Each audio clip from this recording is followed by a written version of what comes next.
2 points à l'ordre du jour de cet atelier de 2 jours. D'abord, le lancement officiel du projet d'appui au secteur agricole dans la province du Nord Kivu, PASA NK, et l'immersion des projets programme du portefeuille FIDA en République démocratique du Congo. Atelier qui intervient après la réouverture du portefeuille pour la République démocratique du Congo.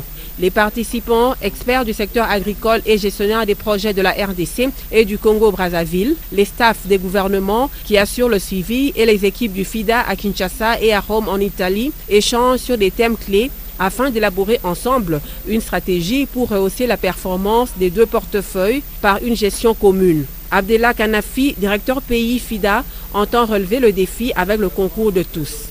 Nous avons aussi réalisé que la suspension a eu un impact négatif sur les bénéficiaires des projets FIDA, mais aussi les partenaires du projet. Réaliser que les besoins sont énormes et le temps restant aux 2 projets Piram et Papakine est court. Nous devons donc travailler ensemble, main dans main, pour une meilleure efficience des activités et surtout pour assurer l'impact attendu sur la population rurale. Le projet d'appui au secteur agricole dans le Nord Kivu, PASA NK, dont sa mise en œuvre a été mise en péril avec la suspension du portefeuille FIDA, appelé à se mettre au travail. Au nom du gouverneur du Nord Kivu, Julien Paluku, le ministre provincial de l'Agriculture, Dr Kambumbu Kayenga Martial, a salué cet apport du FIDA à la relance agricole dans le Sud Kivu, qui a longtemps souffert des affres de la guerre et des rébellions à répétition. Le secrétaire général à l'agriculture et président du comité de pilotage du portefeuille FIDA en RDC a réitéré l'engagement du gouvernement de la République à accompagner le FIDA dans la promotion de l'agriculture pour le bien-être des paysans. 3 jours ont suffi aux délégués du Papakine, programme d'appui au pôle d'approvisionnement de Kinshasa en produits vivriers et maraîchers, du PIRAM, programme intégré de réhabilitation de l'agriculture au Maniema, et du PASA NK, projet d'appui au secteur agricole dans la province du Nord Kivu pour la République démocratique du Congo, ainsi que ceux du Congo-Brazzaville, en présence des experts du FIDA, Fonds international pour le développement agricole, bailleur de fonds, de réfléchir ensemble afin d'élaborer une feuille de route, un plan d'action en tenant compte des spécificités de chaque programme pour une gestion commune des ressources disponibilisées. Après des travaux en atelier et plusieurs exposés et échanges d'expériences, les participants ont été édifiés sur plusieurs thèmes, parmi lesquels la passation des marchés, le suivi et évaluation des projets à la satisfaction du secrétaire général à l'agriculture. C'est une grande victoire pour la République démocratique du Congo, la levée des mesures de suspension. Et je salue en passant les efforts engagés par le gouvernement de la République, par l'entremise du Premier ministre et du ministre sectoriel en charge de l'agriculture. Je voudrais dire tout simplement les efforts de tous, et surtout du bureau pays et des staffs des projets, ont fait que nous puissions arriver à un résultat dont vous avez vu aujourd'hui les indicateurs. Ce n'était pas facile. J'ai toujours dit que ce n'était pas facile. Et je suis parfaitement et particulièrement content parce que c'est la première fois qu'on puisse réunir la RDC, les projets de la RDC et les projets de la République en face. Pour la première fois, le Congo-Brazzaville se réunit avec la RDC pour un échange d'expériences dans le cadre des projets financés par le FIDA. Nous sommes en coopération avec le FIDA depuis 1983. Et il y a eu un premier cycle de 83 à 97 et un deuxième cycle de 2004 à maintenant. Et là, c'est la première fois. Et c'est une véritable innovation de vivre ensemble les expériences de 5 projets et de 2 pays en 3 jours. Nous avions connu beaucoup de difficultés, beaucoup d'incompréhension avec les équipes de projet. Et également des complications dans les approches avec le FIDA.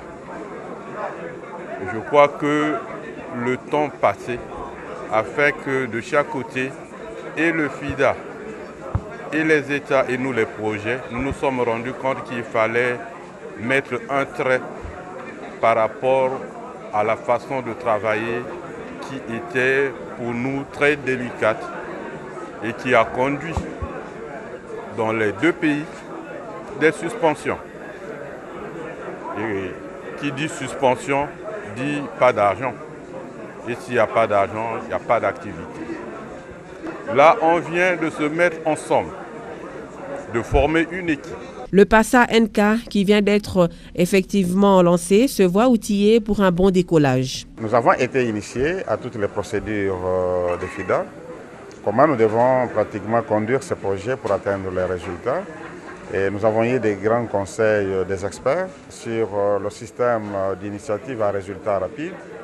Comment arriver dans 100 jours à atteindre quelques résultats avec impact. Et comment il faut gérer aussi financièrement le projet, comment il faut faire le suivi et évaluation, comment il faut gérer aussi les savoirs au niveau du projet. Et ça nous a vraiment édifiés pour y aller avec beaucoup d'efficacité et sans tâtonnement. Côté Papakine, l'heure est au travail. Bon, nous sommes très satisfaits d'avoir pris part à cet atelier qui avait un double objectif. Le lancement du projet PASA, qui est nouveau, qui nous a permis de découvrir nos nouveaux collègues et leurs nouveaux défis.